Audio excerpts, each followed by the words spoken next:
We're here at Sony Kondo 2024 and Sony just announced their brand new 85mm f1.4 G Master version 2. And this is probably the best 85mm lens to ever hit the mirrorless camera market. You gotta just press record. So we're here at the Sony Kondo Trip 2024. They invited us as well as a ton of different YouTubers and video creators out to just celebrate what's going on in the camera world, as well as check out what Sony is doing with their camera systems and their lenses here in 2024. I'm currently in just the hotel room out on the back porch filming on the 85mm G Master 2. It's a very beautiful lens and there's a lot to talk about. So let's dive into first and foremost, obviously the image quality. Obviously, as you can tell, the image quality looks really, really good. There's nothing quite like that 85mm focal length for isolating yourself from your background. Look at how creamy this background looks back here. This nice little lamp that's on. It just looks really beautiful. The bokeh looks really nice. There are quite a few technical things we could talk about as to why this lens is improved, including their XA elements that they've added into this lens.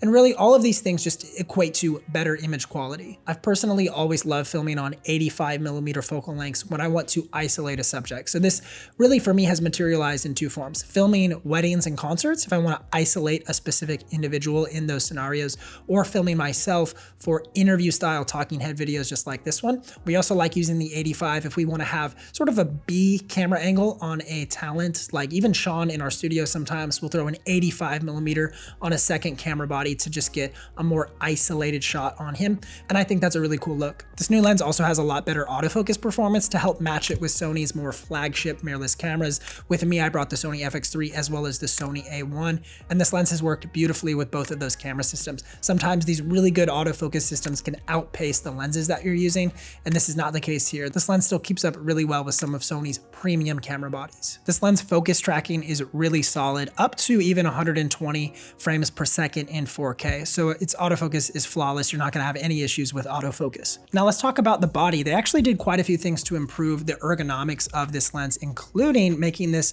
body 13% smaller, so it's actually smaller in volume, as well as 20% lighter. So coming in at only around 1.4 pounds, this is definitely on the lighter side for an 85mm, especially at that 1.4 aperture. And I actually wonder if Sony did that on purpose. 1.4 pounds at the 1.4 aperture, I don't know. I mean, that would be smart if they did. This lens still has the 77mm thread size, so that's gonna work great if you have the Mark 1 and you wanna transfer filters from your Mark 1 to the Mark 2, or if you have other lenses that have the 77mm thread size, this lens will be compatible with all of those same filters. Sony tells us that the focus breathing in this lens has improved a little bit, and I'd say, I have focus breathing compensation turned off on my FX3, so I mean, it's not gonna do any of that compensation. It looks like there's a little bit of focus breathing, but it's not horrible. Personally, I think it looks kind of good. I believe the minimum focusing distance for this lens is 2.79 feet, so I'm currently about 3 feet away. If I get much closer, I'm gonna start to go out of focus just like that. So this is the closest you'd be able to get for a talking headshot. I mean, this looks really good. Now, some of the pros for going with something like an 85mm lens over a 35mm prime or a 50 prime or a 24 prime is first and foremost gonna be the compression that you get for your background. So currently, if I wanted to get the same field of view with a 24mm lens, I'd have to bring the camera a lot closer and it'd probably be about 1.5 feet away from my face like this.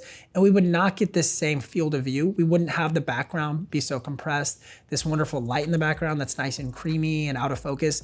You wouldn't have that same effect with a 24 or a 35 or really even a 50mm lens as well. An 85mm acts a lot like a telephoto lens would. So these longer zoom lenses that are like a 70 to 200 telephoto lens, the 85 is within that focal range that adds quite a bit of compression to your background and just really isolates your subject, which is a really cool look. Now, some problems that you're gonna run into with an 85mm are often finding yourself kind of backed into a corner or pushing the camera all the way back. Currently, the camera is probably about 6 or 7 feet away from me. So if you're in a smaller studio space like I have in my home studio, I'd never be able to use an 85mm lens just because it's such a tight field of view. But if you do have space to back up your camera a little bit more and just separate yourself at about 5 to 6 feet away, you're gonna achieve a result kind of like this, which is really hard to achieve with any other type of lens. Another one of the challenges with the 85 focal length length is going to be handheld shots are going to be a little bit more difficult because you're shooting at a longer focal length. It's going to emphasize any of those micro movements that you make and make them seem more extreme than they would if you were on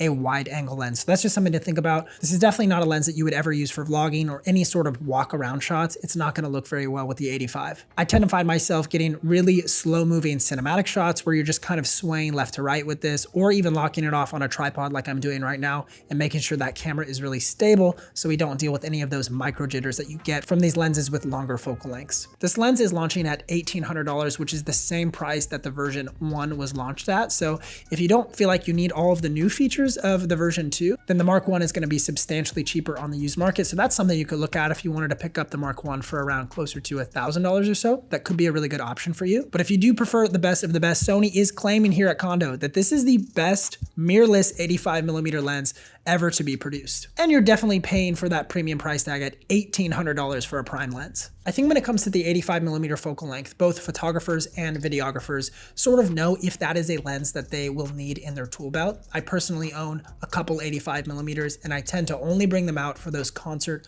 or wedding scenarios. And I typically don't reach for this focal length for most of my YouTube work, though it would look really beautiful and have a very cinematic feel. It's just not as practical in most situations. If you're interested in this lens, we'll drop a link down in the description below where you can check that out. If you want to check out another video on the channel, click or tap the screen right here, and we'll see you in the next video.